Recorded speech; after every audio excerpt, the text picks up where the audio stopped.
पुण्यातल्या इस्कॉन मंदिरात श्रीकृष्ण जन्माष्टमी निमित्त सुमारे 5,000 परिवारांनी केला श्रीकृष्णाला अभिषेक।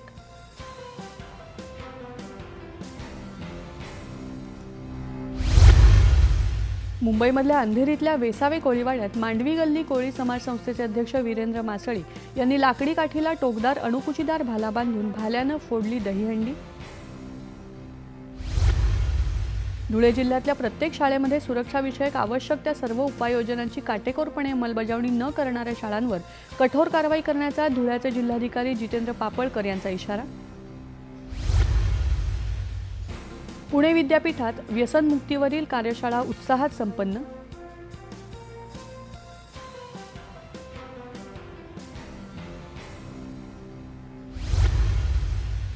पुणे जिल्हा माहिती अधिकारी म्हणून डॉक्टर रवींद्र ठाकूर यांनी मावळते जिल्हा माहिती अधिकारी डॉक्टर किरण मोघे यांच्याकडून स्वीकारला पदभार।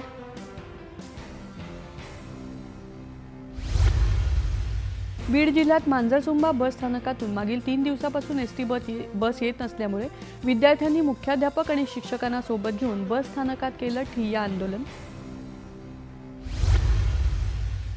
पुण्यामध्ये मेजर ध्यानचंद जीवन गौरव 2024 या पुरस्कारांची घोषणा।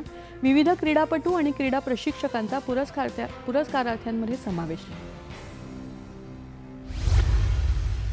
सातारा जिल्ह्यातल्या पाटण तालुक्यातल्या उरुल इथल्या विविध प्रकल्पांचा योजनांचा तसंच रस्त्यांच्या कामांचा पालकमंत्री शंभूराज देसाई यांनी घेतला आढावा।